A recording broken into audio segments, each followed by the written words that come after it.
everyone. This is Rev Brad, and this is the Soccer Chaplains United podcast from the Touchline.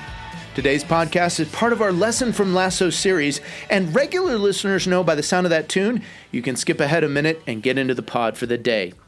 Well, unless you've been under a rock, off the grid, or stranded on a deserted island for the last few years, you've probably heard of the Ted Lasso show.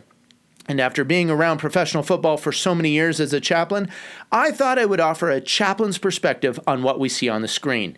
I believe there's some great lessons to be learned. Whether you're a person of faith or not, there are personal and professional points of development no matter what your relationship with soccer.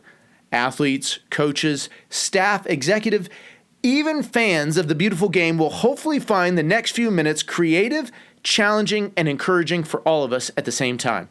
Thanks for listening. Here we go with another lesson from Ted Lasso. He's found the space and he's found the back of the net.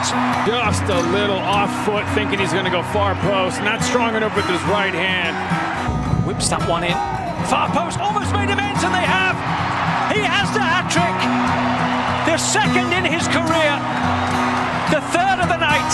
The hat-trick hero. Talked about you're not going to be able to sustain that kind of pressure.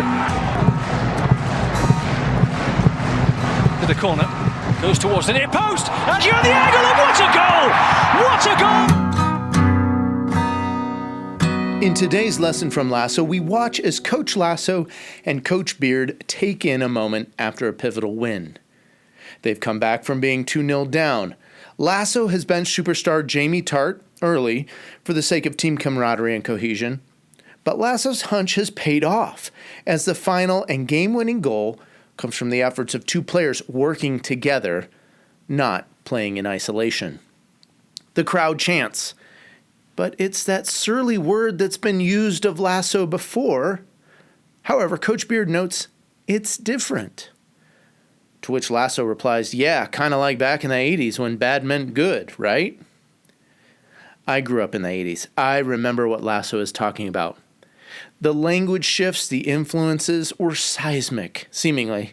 However, most of that dates back to earlier than the 1980s. A lot of American slang and some of the first uses of bad to mean wonderful or deeply satisfying, stunningly attractive or stylish, even sexy, come from the African American slang influences dating all the way back to the late 19th century. Well, today, words and language change much more pronouncedly and much more rapidly. It's a phenomenon, I think, of texting and we have abbreviations today that have given way to more than just the reversal of what words mean. There's a reduction, even a complete redaction of language, which can make it difficult for older generations to even follow or keep up with. I mean, how is one really supposed to cope with the shifting sands of change, whether it's around 80s lingo or the modern-day text, Snapchat culture? For people of Christian faith, we don't have to worry so much about these shifting sands of change. We have a foundation, Jesus Christ. The author of the book of Hebrews writes this in chapter 13, verse 8. He says, Jesus Christ is the same yesterday and today and forever. And therefore, we don't have to worry about things changing so quickly or so unsuredly on us. You know, there's many places and people in this world and life. And with that comes many strange teachings that come, much of it for their own selfish agenda or their own motivations. There's a lot of shifting opinions and debates that come. I remember one being, is butter good for you? Well, no, butter's not good for you, so you should have margarine. Well, but margarine's not really good for you either because it's like plastic. So let's go back to butter. And the debate still rages. It still goes on in all these things. So it can be really difficult to know who to trust or how to move forward sometimes in life. James 2 writes in the book of James, chapter 1:17, to early Christians assuring them that God doesn't change like the winds of teaching or the shifting allegiances that they're observing and experiencing and seeing in their day and age. He warns them, don't be blown here and there by every time that a new teaching comes or a new word or a new leader crops up.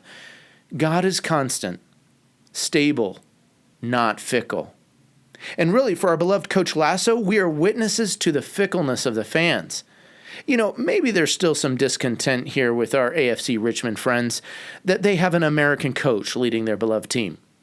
Or maybe still they don't agree with his tactics to pull the superstar player off the field. But if you've ever been in or around professional soccer for any length of time, we all know that a win covers over a multitude of things, and no less for Coach Lasso in this particular moment. Part of the trial and travail for those involved in the beautiful game is that the game and its people often turn on you. 1 minute you're the GOAT, greatest of all time, and the next minute you're a GOAT, banished to oblivion for that mistake made or failure to achieve some success. I often encourage the professional athletes and coaches that I work with to abandon social media. Just get away from it. Get away from constantly viewing and reviewing what the world is trying to say about you as a person, as players, and so on. There's only one person to whom we ought to be concerned about how we are perceived, and he does not change, not from the first century to the last. He's the same yesterday, today, and forever, not fickle, and that's something to be confident in. Well, thanks for listening to this lesson from Ted Lasso. This is Rev Brad coming to you from the touchline.